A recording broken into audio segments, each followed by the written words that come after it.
He's making lattes out there. I got one from him. It was very good. Good evening, and welcome to the November 16th,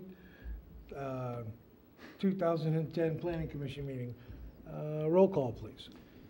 Commissioner Samut. Aye. Commissioner Marshall. Here. Commissioner Peterson. Present. Chair Chase. Here. Who's the vice chair? Oh, sorry, Vice Chair Peterson. Commissioner Johnson. Here. Commissioner Biasotti. Here. Commissioner Mishra called earlier and he will not be able to make it tonight. Okay, thank you, Aaron. And Commissioner Johnson will lead us in the pledge.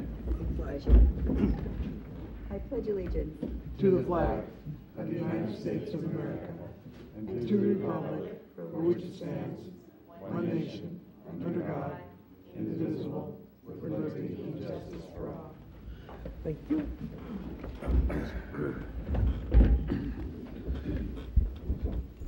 Okay. Well, according to our agenda here, we have installation of reappointed commissioners. Is that what is going to happen next? That will happen right now. Our city clerk, Carol Bonner, is here. And I believe there are 4 commissioners that are going to be reinstalled tonight. So I'm going to ask the 4 of you to please stand. Rick Biasotti, Kevin Chase, Perry Peterson, and Bob Marshall Jr. And if all 4 of you could raise your right hand and repeat after me.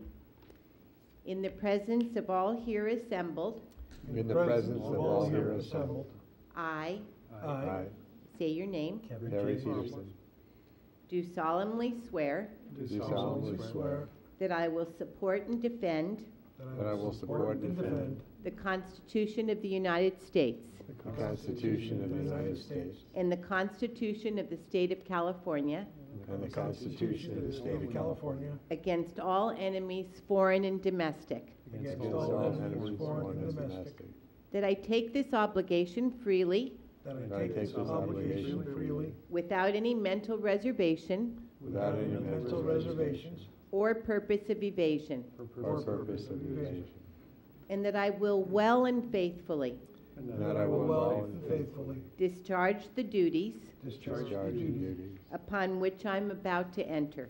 upon which I am about to enter. I further promise I further promise that I will not advocate that I will not advocate or try to advance directly or indirectly or or try to advance directly or indirectly the cause of any special group or organization. the cause of any special group or organization. You can lower your hands.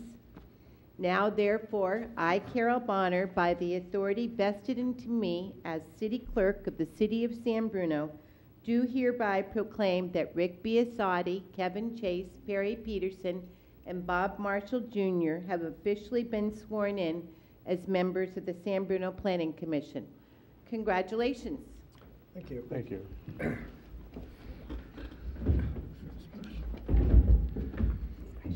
Thank you. High five. Our paycheck? Thank you. Give us our What? paycheck. Thank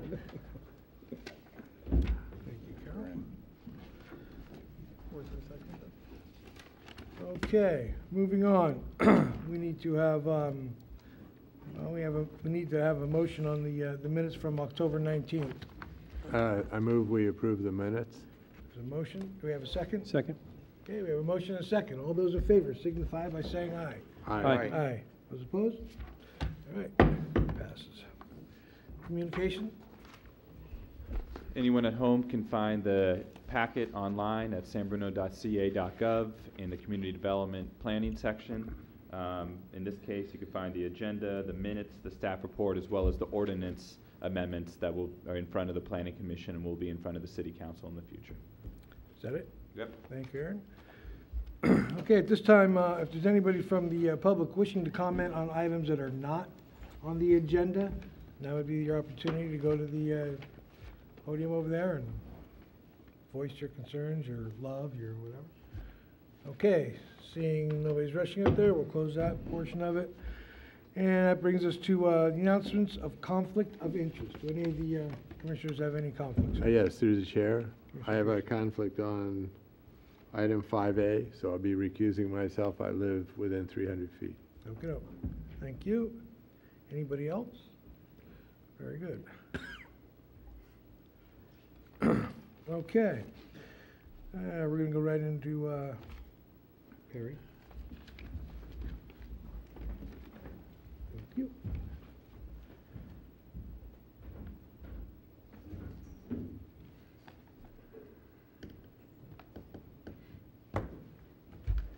Okay, this is 1870 Parkview Drive. It's a request for a use permit to allow an addition which increases the gross floor area by greater than 50% cumulatively, 61% actually, per sections 12-230B1 of the San Bruno Municipal Code. Staff report, please. Thank you and good evening. As stated, the applicant has applied for a use permit to construct an addition that increases the floor area by greater than 50%. The existing lot is located on the east side of Parkview Drive. It is currently developed with a one-story single-family dwelling. The proposed project calls for a two-story expansion consisting of 2 bedrooms and 1 bathroom, and amounts to 779 square feet. The project would result in a 3,120 square foot home consisting of 5 bedrooms and 3 bathrooms. The Architectural Review Committee did review this project at their October meeting, and at that meeting, the Architectural Review Committee agreed with staff's recommendation to incorporate a second window on the front elevation 2nd story. And if you look at your plan set tonight, the plans have been updated accordingly. Overall, the committee was in favor of the proposal and recommended that and forwarded the project to the Planning Commission with a favorable recommendation. One thing that is important to note about this project is that the home and the addition are meeting all development standards. It's within the floor area guidelines. It's meeting all setback requirements, lot coverage requirements, and the height requirement. The only reason why it's before us tonight is for the 50% expansion rule. And as you know, the municipal code requires that all additions to single-family homes since September 26, 1988 must be combined for the purposes of calculating increase of floor area. In 1992, there was a 400 square foot addition. So when you take that 400 square foot addition and combine it with the 779 square foot addition, that amounts to 61% cumulatively. And that's the only reason why we're here tonight. Overall, staff is supportive of the project, and we do find that the home is well integrated with the existing single-family dwelling. It is utilizing matching roof slopes, and it also utilizes a combination of stucco siding and horizontal wood siding. Staff also finds that the addition is consistent with the residential design guidelines. We did send out a courtesy notice in the required 300-foot notification, and we received 3 letters of support, which are attached as Exhibit F.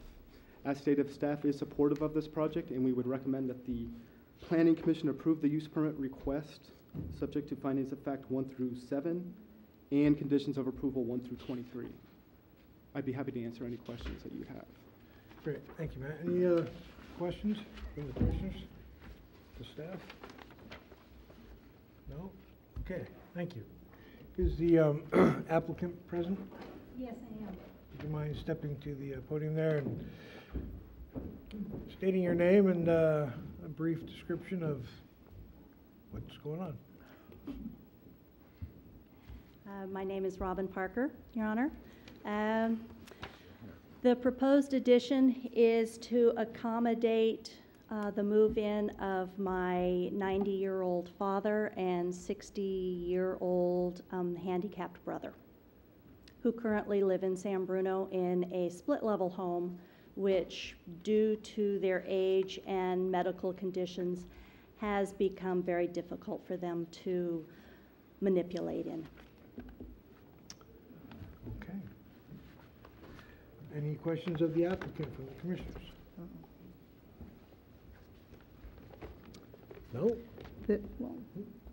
Through the chair, I don't have questions, but I do want to comment that your letters of support really was a shining acknowledgement that you really have taken the steps to communicate with your neighbors and to give them all the information, copies of your project, as well as in advance of that. Some of the letters indicate that you have kept them in the loop of all the pieces. So I really wanted to acknowledge you for taking those steps. Well, thank you. So. I appreciate that. I realize that any project in the neighborhood impacts the neighborhood, not only with the way that the project will end, but during the construction process. And we have fabulous neighbors, and I would certainly not want to upset them. Okay. Any other questions or comments to the applicant? Okay, thank you very much, and I'll bring it back to the commissioners for, oh, wait a minute. Public hearing, public comment. Is there anybody here from the public wishing to speak on this particular item? Okay, seeing none, now we'll bring it back to the commissioners for action or discussion. Through the chair. Commissioner If Johnson. there's no discussion, I move that the Planning Commission approve use permit 10-019 based on the findings of facts 1 through 7 and subject conditions of approval 1 through 23. Second. Okay, we have a motion and a second on the floor. All those in favor signify by saying aye. Aye. Aye. Those opposed? Seeing none, it passes unanimously. There is a 10-day appeal period, but congratulations. Thank you very much. Thank you. The next item, oh, maybe we should get Commissioner Peterson if we could.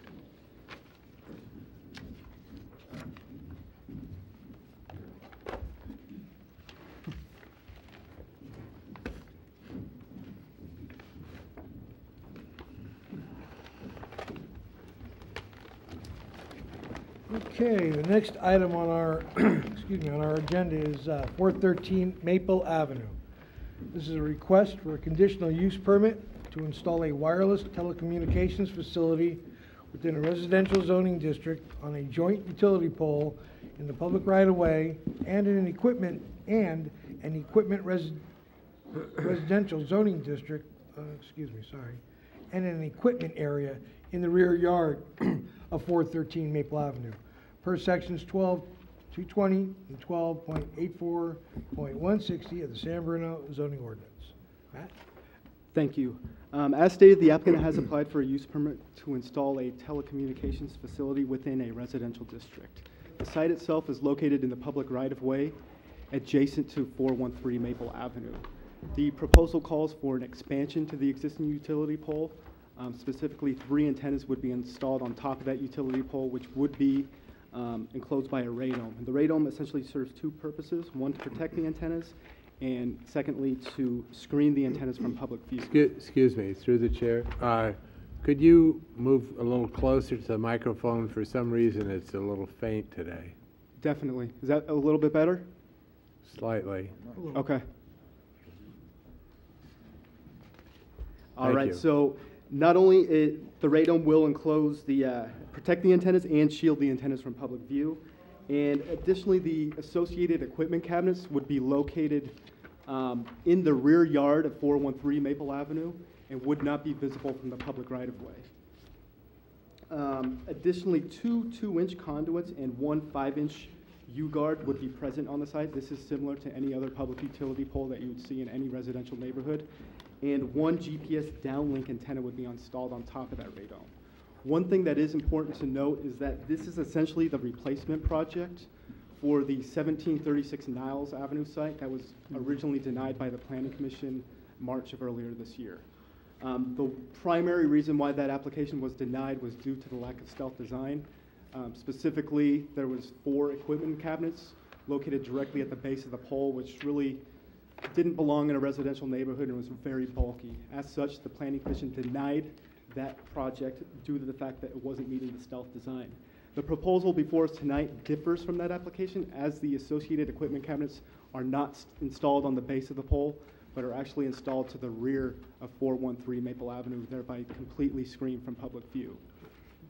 The project was heard at the Architectural Review Committee meeting in October, and at that meeting, the Architectural Review Committee agreed with staff's recommendation to move the meter that was originally attached at the base of the pole to the rear yard of 413 Maple Avenue. The applicant has since updated the application, and you have the updated plan set in front of you tonight. Overall, the Architectural Review Committee did support the application and forwarded it on to the Planning Commission with a favorable recommendation. Staff did send a 300-foot courtesy notice and the required public notice, and we have not received any comments. Overall, staff does support the application. We do find that it meets the stealth design. Once again, those equipment cabinets will not be located on the pole. They will be located in the rear yard of 413 Maple Avenue. And we have included conditions of approval requiring that the pole extension, the U-guard, and the radome be painted to match the utility pole. Overall, staff does support the project, and we do recommend that the Planning Commission approve the use permit application subject to findings of fact 1 through 6 and conditions of approval 1 through 14. I'm available to answer any questions. Thank you, good report. Through the chair. Commissioner Marshall. Matt, are there any pictures of the equipment box? I don't see any pictures in my packets unless I'm missing them. It would be, I don't believe there's any photo simulations of the equipment box, seeing how it's not visible from the public right-of-way, but we do have an actual foundation detail for the equipment enclosure on page A4, the equipment plan, and it has some elevations for the equipment there as well. Okay, how about like setbacks? I mean, do we have anything in our codes for setbacks for We would equipment treat it this? like an accessory structure, and it's more than 6 feet away from the single-family home at 413 Maple, and it is more than 1 foot from the property line. Okay, so, I mean, we have specific setbacks and all that, okay. And so if the property owners ever decided to do any remodeling or additions to their house, this would come into play on something like that? Yes, it definitely would. And They they would could- always have to keep a minimum of 6 feet away from this structure. Okay, thank you. Any other? Through the chair. Commissioner Peterson? In the staff report, it says each antenna would measure approximately 2 feet 3 inches tall and 7 inches - 0 inches wide. What does that mean? Those would be the dimensions of the antenna itself. I You believe there mean is a 7 feet 0 inches? I believe that's a typo, then it would be 7 inches deep. It's 7 inches wide? What page is that on? It says 7 inches. It's on page 3 of 10. It's got the inches quotation mark next to It 7. says 7 inches - 0 inches, but I'm trying to No, yes. understand It's what 7 it feet. means. It's just a typo. It's 7 feet. 7 feet? No, I'm sorry, 7 wide, inches. okay, No. 2 feet 3 and 7 inches wide. Right. 7.0 inches wide. Be one wide antenna if it was Yeah. 7 feet. That's what I was It should trying to be a- understand. Are you sure it isn't 2 feet 3 wide and 7 feet tall? I'm trying to figure out. The antenna is not 7 feet tall. It's not, No, okay. it's not. Wouldn't it be nice if there were all decimal figures, maybe? You can see a. What page is it on? A5, there's actually an antenna detail and a mounting detail.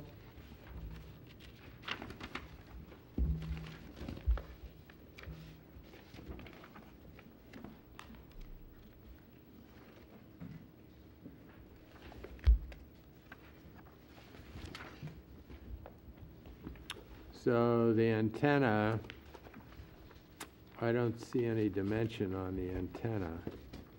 Or I see an antenna mount detail, an antenna detail.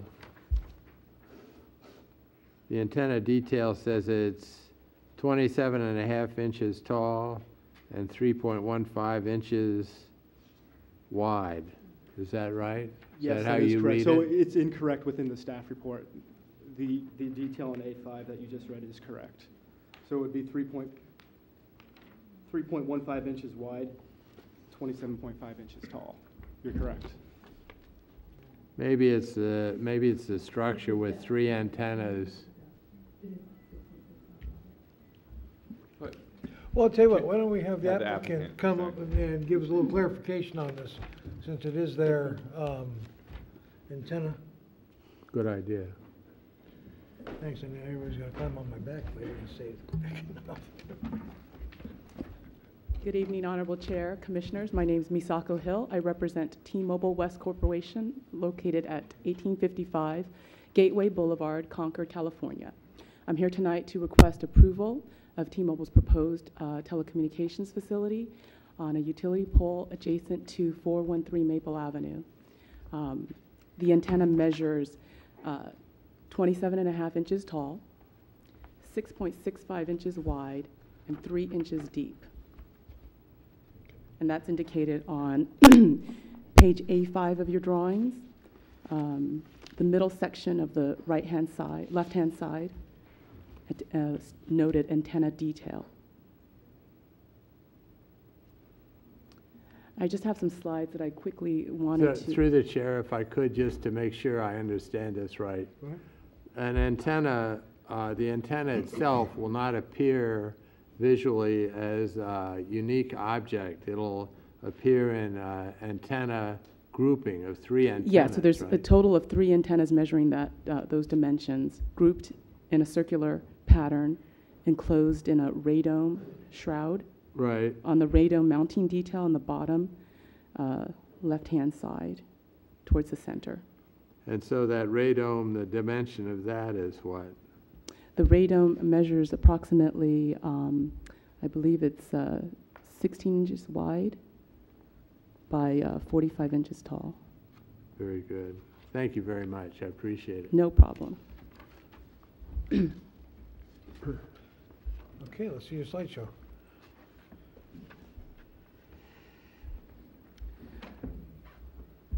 So I'm just going to briefly go through the project. This is a coverage map showing the existing coverage currently in the area.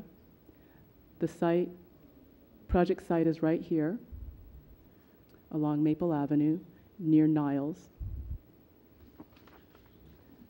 So the coloring indicates, the yellow indicates in-vehicle service, green in-building coverage, and the gray is on-street coverage. The purpose of this site is to improve in-building coverage to this area.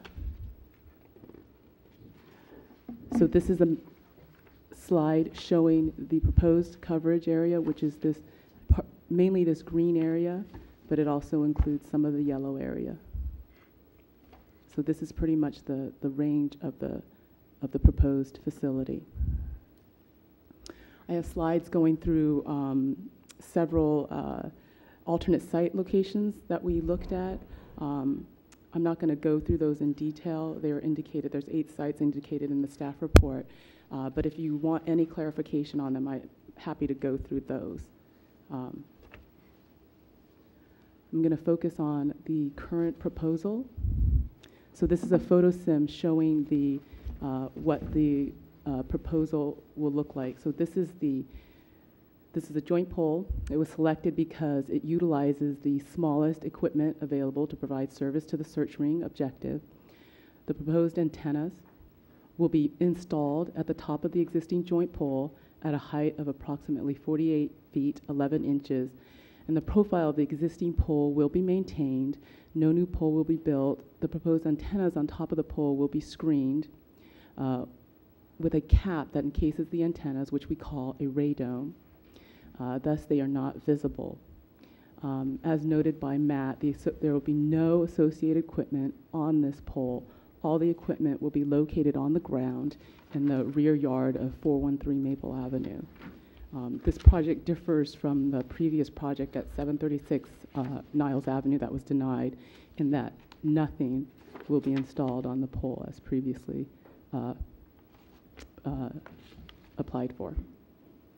I'm joined here tonight by Raj Mathur, who is with Hammett and Edison. He provided the noise study and EMF report. And I'm also joined by Amr Karaba, who is the T-Mobile RF engineer. So I'll be happy to answer any questions that your staff may have, or my colleagues will be happy to answer any questions. Okay, thank you. So, any questions for the applicant from the commissioners? Through the chair. Commissioner Johnson. Since this happens to be on private property and it's not visible, can you just give me a brief overview of how do you monitor that the property owners are maintaining, adhering to your guidelines? Keeping what I was reading, they need to stay 6 feet away from proposed equipment, and how does that, they can't build near it, what other types of things can they not do? As I understand, our facility needs to be maintained 6 feet from the existing building. So it's going to be built upon a cement foundation and then fenced, screened with a fence. So it'll stay fixed, permanent in one location. I can see that you're doing your part, And should the property owner decide to put in a shed and happens to be halfway into that, do you monitor that, or is that something that's? Oh, definitely, yeah. We have a lease agreement with the owner regarding the equipment, and so anything that affects the location of that equipment or impedes the use of that equipment, then we would have to have prior approval. And then also a technician visits the site less than once a month, but if there's any issues when they go to visit that site that impedes the use of the equipment or access to the equipment, then we would bring it up with the owner. But we have an agreement with the owner, and they understand, you know, how we want to use and access that. So they, you know, more than likely will not impede that use. And then if should you find something not being in compliance with you, then, of course, you've done all the appropriate steps with the owners. Would you notify the planning department? Since it's come before us as planning commission, and if it's not in compliance and no longer meets what we have approved and what you have requested, and if it's no longer in compliance, do you then have steps in place to notify the planning department? If the neighbor or the owner installs something that's not in compliance? Yes. I'm not sure if the person going in the back would know if any structures were not in compliance, but only if it impedes, you know, access to our facility. So, you know, I'm not sure if we would try to work it out with the owner, but I guess in the end, yeah, if there's an issue, we would bring it up to the city. Thank you. Any other questions of the applicant? Through the chair. Commissioner Peterson. There are some figures in the staff report about the noise level of the facility. Yes. Can you tell me what frequency what frequency range the noise will be? I'm going to have Raj Mathur address that issue. He's the noise engineer. Okay. Good evening. My name is Raj Mathur. I'm with Hammett and Edison. We're an independent consulting engineering firm located in Sonoma. I'm a licensed professional electrical engineer in the state of California. The equipment has cooling fans, so that's the type of noise you hear is typical noise that comes from a fan. It's in the audio frequency range. So that's 20 hertz to 20 kilohertz. So that would be the frequency range. Mm-hmm. That's a very wide range, 20 to 20 kilohertz. Mm-hmm. It's not unusual that that's listed as a range of human hearing. Can you be any more precise than that? Is it like 4K to 6K or 18 to 20? I don't really know any more precisely. I mean, certainly if you're interested in that, we can find specifications for fans and provide them to you, but generally, the best I can do is the audio frequency range.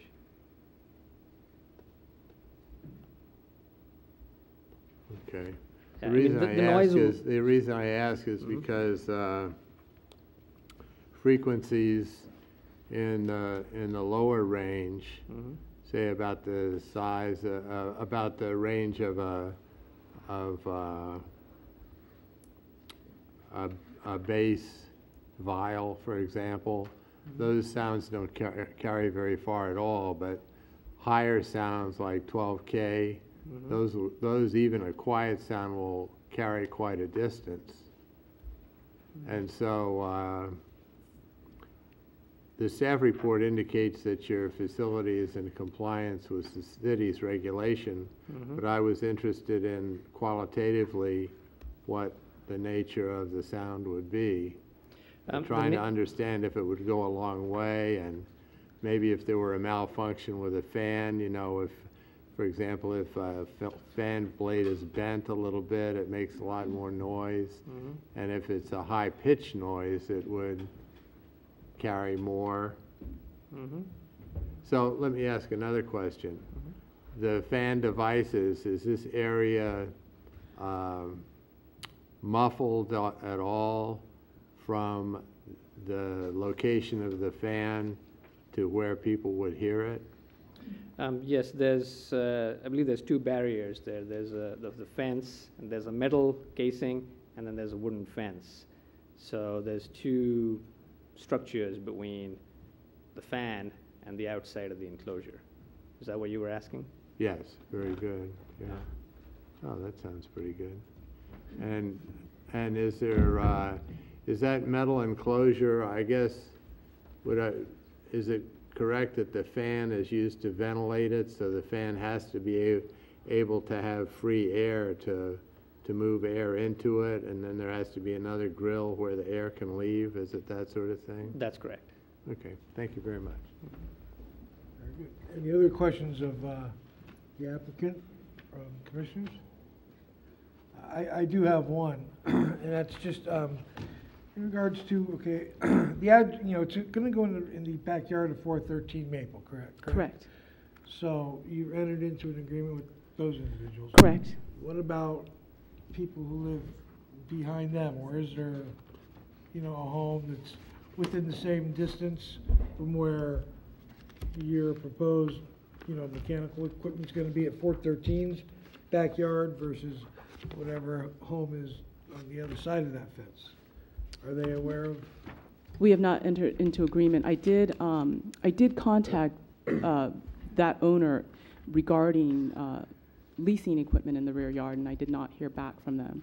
So what happens if they build an accessory structure that's closer, or, gets within 6 feet of your equipment box? Then what happens?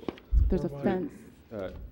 Through the chair, the 6-foot requirement is actually the city's requirement for accessory structures, not T-Mobile's technical requirement for their, correct me if I'm wrong, T-Mobile's technical requirement for their facility. Okay. So what we have is a 6-foot separation requirement between a home and your accessory structure.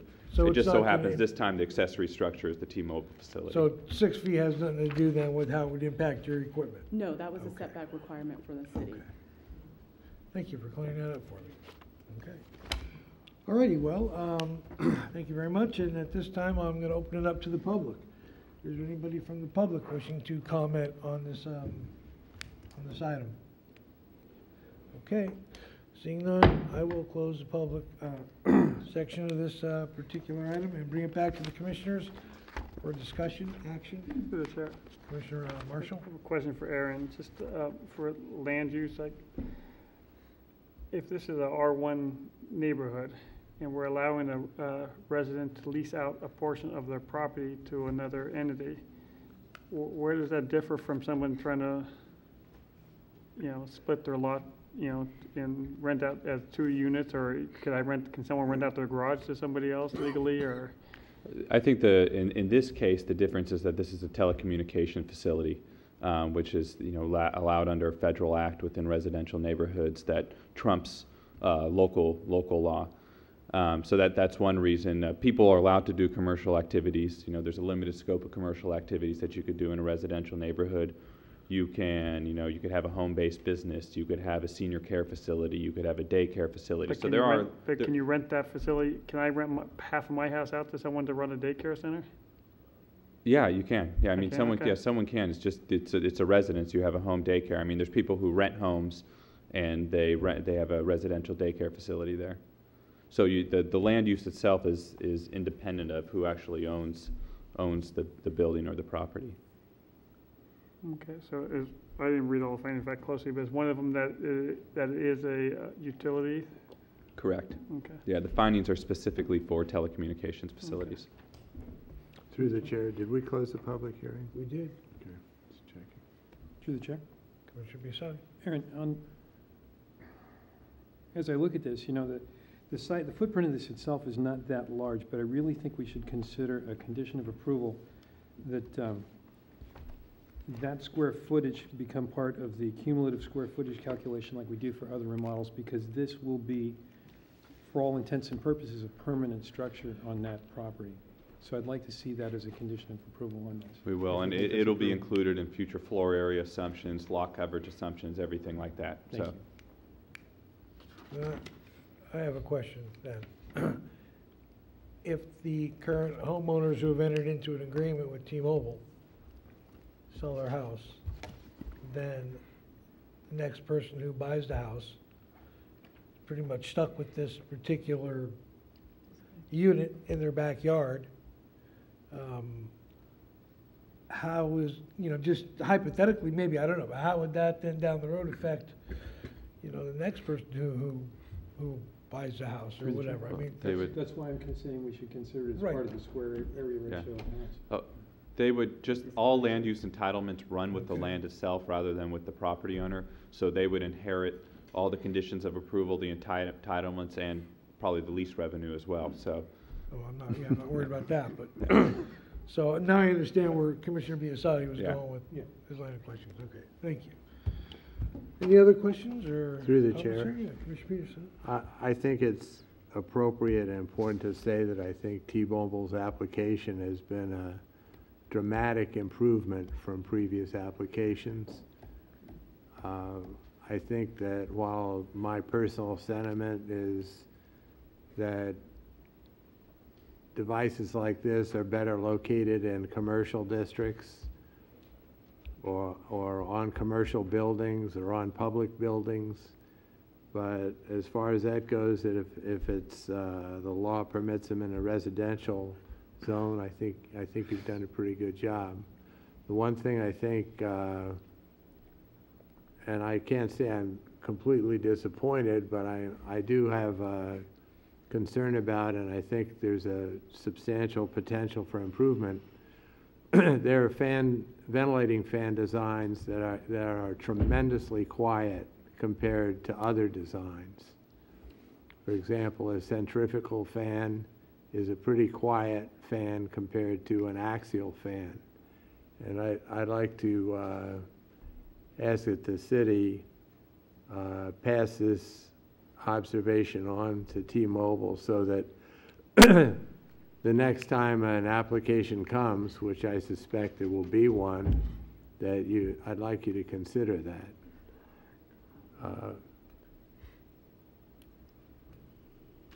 And I think on balance, though, this is a dramatic improvement, and I thank you very much.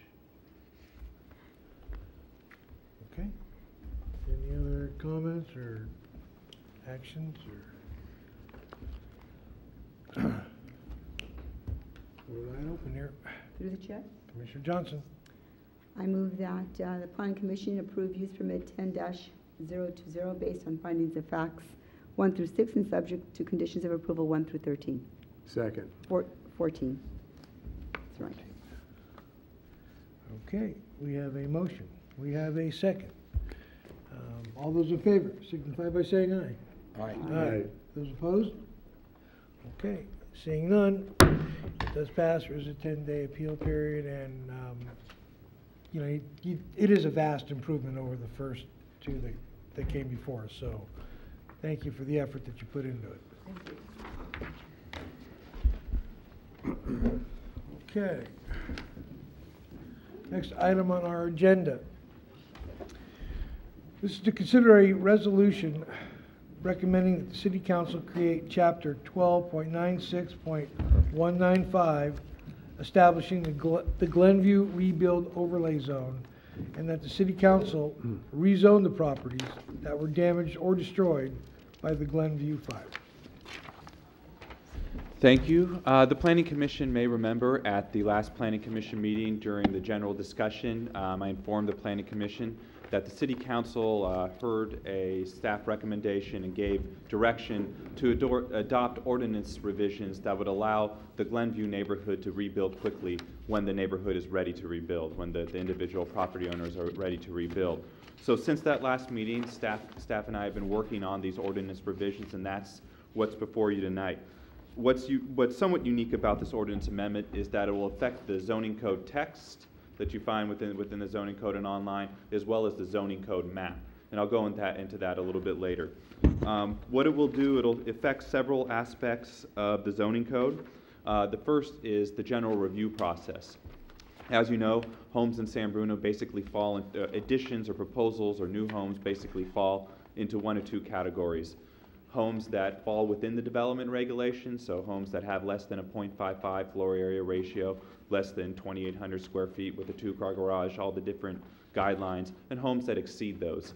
For homes that exceed those conditions or those regulations, right now what they have to do is submit an application to staff.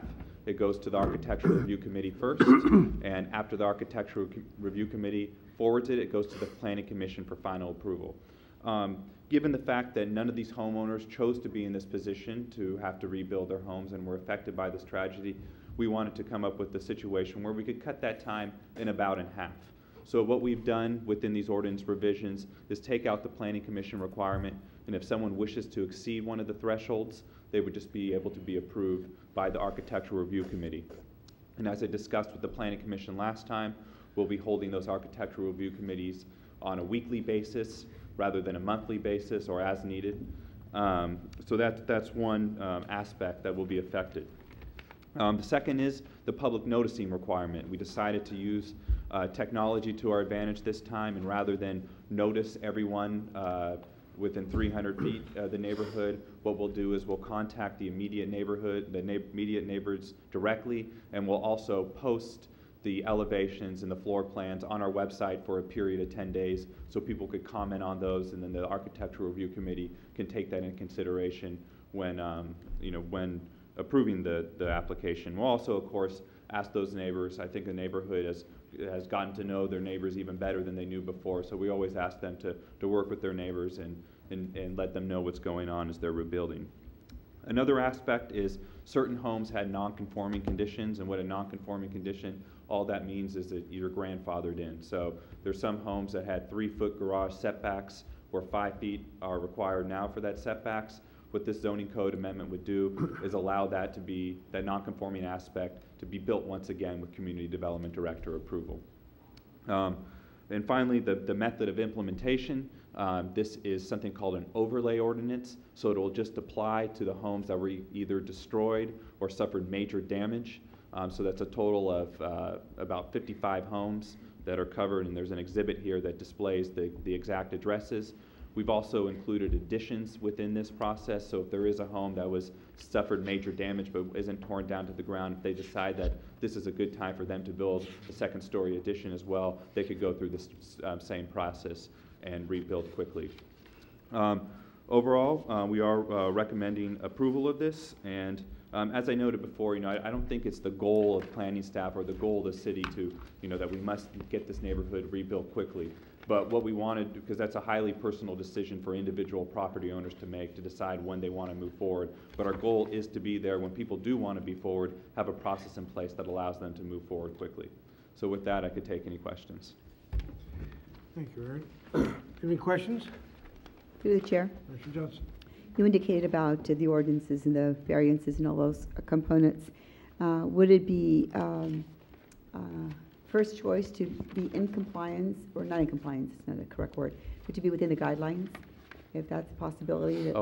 Absolutely. And the modifications within those neighborhoods are really slight. The only two I could really think of are the 3-foot garage setback. Mm-hmm. And there were some garages themselves that were 20 or 30 feet smaller, square feet smaller, and they might have staircases encroaching into it. So those are the only two real non-conforming aspects I could see. And I've already seen a couple of them, that they're preliminary plans, and most people want a 20 by 20 garage. And because of new building code requirements related to windows, and we can't override the building code because that's a state requirement, a lot of people will be setting their homes back 5 feet anyway. Okay, thank you. Any other questions of Aaron? Through the chair. Commissioner Peters. The appearance of this area and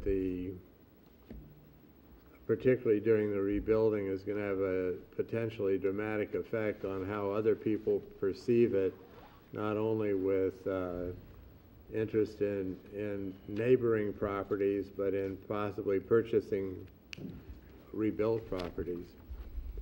And landscaping can make a tremendous impact on that. Is there any way you were thinking of treating landscaping possibly in a way that would advocate having reasonable landscaping take place promptly?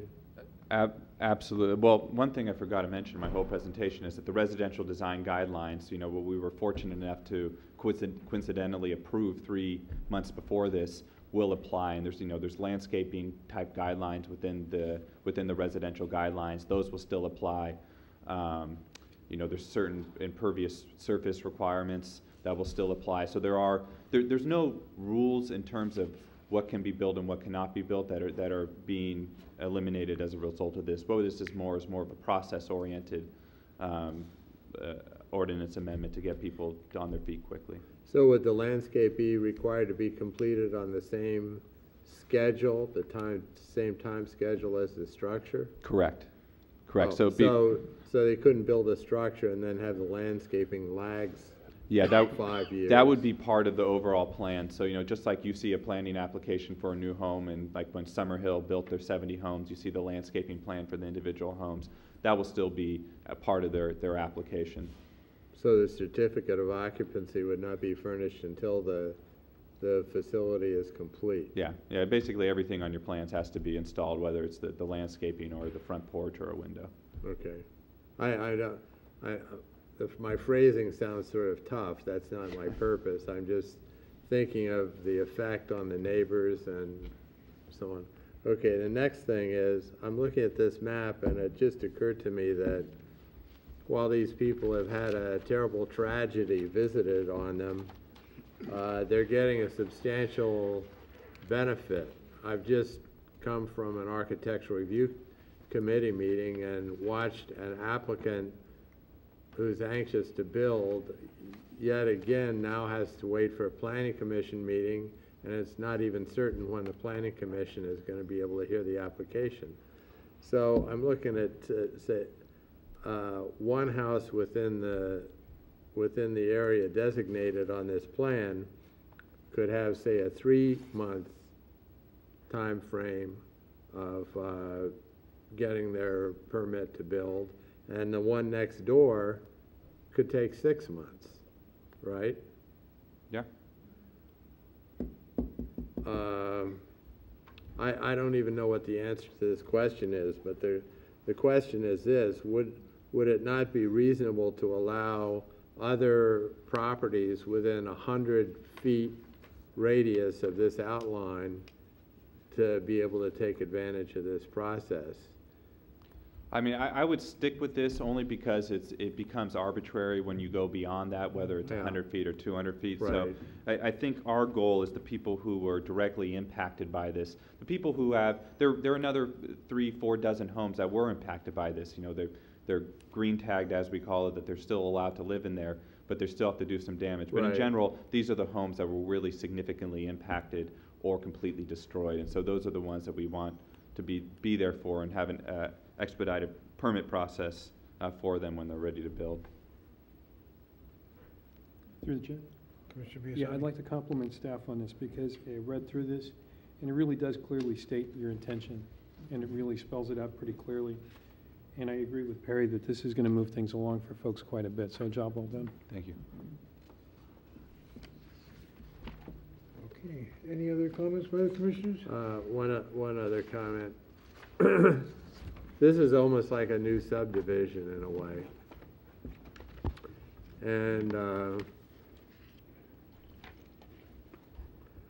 I was looking at some of the houses on Glenview that are now, there's no landscaping between the street and the houses, and it really makes a huge difference. And there's a possibility of looking at that group of houses, the 991 to 941, as a group, and how the landscaping there would have an impact on how the entire street looks, because that's like on the order of half a block, and then the people across the street essentially are looking at the existing conditions, which are not as attractive as they could be. Is it possible that the city would still have has the city thought about the idea of interacting with the residents to produce a more attractive renewal of the area?